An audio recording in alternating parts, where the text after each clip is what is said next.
Happy New Year to everybody. We're back live. Love it. Happy to be back with you. Me too, Tina. Good to see you. Missed you. Me and my smooth jazz voice going on. I love it. One of the treats, actually, that my mom used to make when I was younger that I thought was so good, not because it tasted good, but also because it kind of had a funny name and made me laugh, was monkey bread. I love that. Well, get ready to go back to your childhood, Tina, because Jess Bemis and Sophia Wright with Cakes for Causes are here to show us how to make this delicious monkey bread. I wish you could smell what it smells like here today. Ladies, thank you so much for joining us, and Happy New Year to you. Thank you for having us. Well, I'm super excited to learn how to make monkey bread, but first, Jess, 2015 was such a huge success for Cakes for Causes, but really it takes a lot of people to make this organization do all of this amazing work that they do in our community. Do you have anything you want to say today? Yes, the board would like to thank all the community for our donors, for our sponsors, and all our volunteers that bake for us throughout the year here in Tucson and not only in Phoenix as well. Well, and I always love whenever you guys come back on because we kind of get to catch up what you guys have done since the last time we met. What did you guys really do through December? How did you kind of end 2015? We ended the year on a sweet note. We baked for the children at the Children's Clinic services over at the TMC campus. We also baked for the 162nd Air National Guard. We baked for candlelighters. We baked for the, in Phoenix, we had an event for the homeless vets, which was awesome. We were able to give them a bunch of cookies that we had baked up for them and stuff like that. So. And I know that 2016 promises to be an amazing year as well. You have tons of stuff coming up. And I want to hear a little bit about what you have coming up in January. But first, let's go ahead and get started on some of this monkey bread. How do we start this amazing process? Okay, what this is, it's really easy. What Sophia has right here is, you know, the Pillsbury biscuits that come in a can? That's all this is. So what she's going to do, she's going to cut them into quarters. You use a stick of butter. You use a cup of brown sugar and a half a cup of sugar. That's it? Yep, that's all it is. Sounds easy. If you want to use more biscuits, you can, but 2 is enough for this bundt pan right here that we have. And you can use any kind of shape, or any, this one has little grooves in it, but you can use just a plain, you know, round bundt pan. Okay. So right here, she has all the biscuits cut up. And what you're going to do is you're going to put them into the sugar mix. Put it in here first, okay. And you're just going to start getting them all coated. We're doing one. Okay. Let's get us started. And then you can go ahead and just place it into the bundt pan. And all you're going to do is you're just going to start piling it up around. Okay, great. Yeah.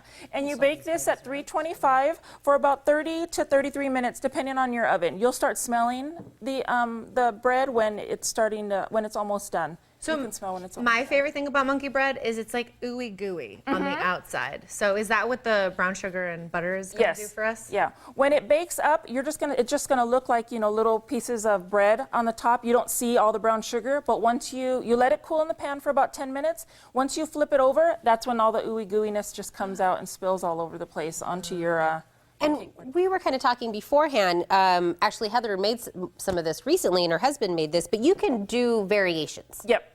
Yeah, this one is just plain, just with the sugars and the butter. You can also add apple into it, just slice up diced apple. You can put pecans in it. You can put walnuts. You can kind of put anything you want into it. This one is just... what did you do? So what I did was I did a little bit of cream cheese and some chocolate chips inside. So it actually stuffed the little balls of dough. And then in the drizzle, we chopped up some walnuts. So the walnuts kind of sink in as it bakes as well. And so when you pull it apart, you get that crunch of the walnut. But I have to tell you, my husband made it again for my birthday, and he did a much better job than I did. But he stuffed them with Reese's Cups, because that's my favorite candy bar. Oh, yum. So it was great. I think this is one of the coolest things. You can do it for just like a fun family night, but also it's always a big hit if you take it to a party.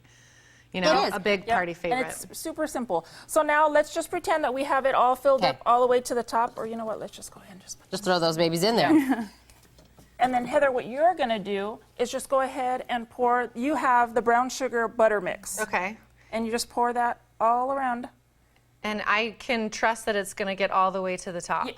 Yes, because when you flip it over, it's going to look like our beautiful finished product over here. Yes, down at the end. Which makes me really hungry just smelling it. Yep, and then again, 325 in the oven for 30 to 35 minutes, depending on your oven. And then just let it cool for 10 minutes, flip it out, and you'll see it. We cleaned up the board because there was a bunch of just the gooiness just all over the place, but you'll Well, you see don't want to it. waste that gooey. They'll use that for something. But and then it just tears apart Yep, into like you can these just little pull it- pieces, and that's kind of why it's called monkey bread, because it Yep. kind of looks like you're picking at things. But it is all gooey, and it's fun to make. This is definitely something the kids can get involved Yep. with, because there's really Definitely. nothing Yeah, it's too super extreme, simple. Yep. which I think is great. Yeah, that was one of the fun parts for us was my stepkids actually helped me make it. So actually it probably turned out better because they were helping me make it, because as you know, I'm not very good at baking. But with your help, I'm getting much better, and I can't wait to see what we have in store for 2016. Kind of on that note, I know we have something really great coming up. Sophia, tell us about that. Yeah, we'll be at the home show the 8th, 9th, and 10th this weekend, so we want to invite everybody to come out and kind of see what we have in store for 2016. We'll be there all day, Friday, Saturday, Sunday. And as we know, I know, you guys are on all the time, but I'm just going to kind of recap what you guys do, so that if this is a new year for someone that's watching and they don't know what Cakes for Causes does, kind of tell us what you do all year long. We started in 2011 here in Tucson, and then we branched out to Phoenix in 2012. And what we are is Cakes for Causes is a nonprofit. And what we do is we have volunteer bakers here in Tucson and in Phoenix that bake volunteer, for volunteers. We don't get paid. We baked for other nonprofits so they don't have to use their monies. So if they have graduations, like Casa de los Niños has parenting graduation. So we bake for them so they don't have to use their monies and go out and buy cake, to have some kind of sweets at their graduation. We bake for the hospitals, just any kind of party celebration that another nonprofit has, we do it free of charge. And that's what it's a, kind of a helping, pay it forward kind of thing. You guys are helping other nonprofits so they can also help other people. Yes. It's all a great support system. So ladies, I want to thank you so much for coming, reminding us what you do, see how you guys ended 2015. You guys are already kicking off 2016 in a wonderful way. So thank you again. Thank you. Thank you. Absolutely. Make sure to visit their booth again at the Arizona State Home Show on January 8th, 9th, and 10th at the TCC. For more details, call 303-7893 or log on to cakesforcauses.org.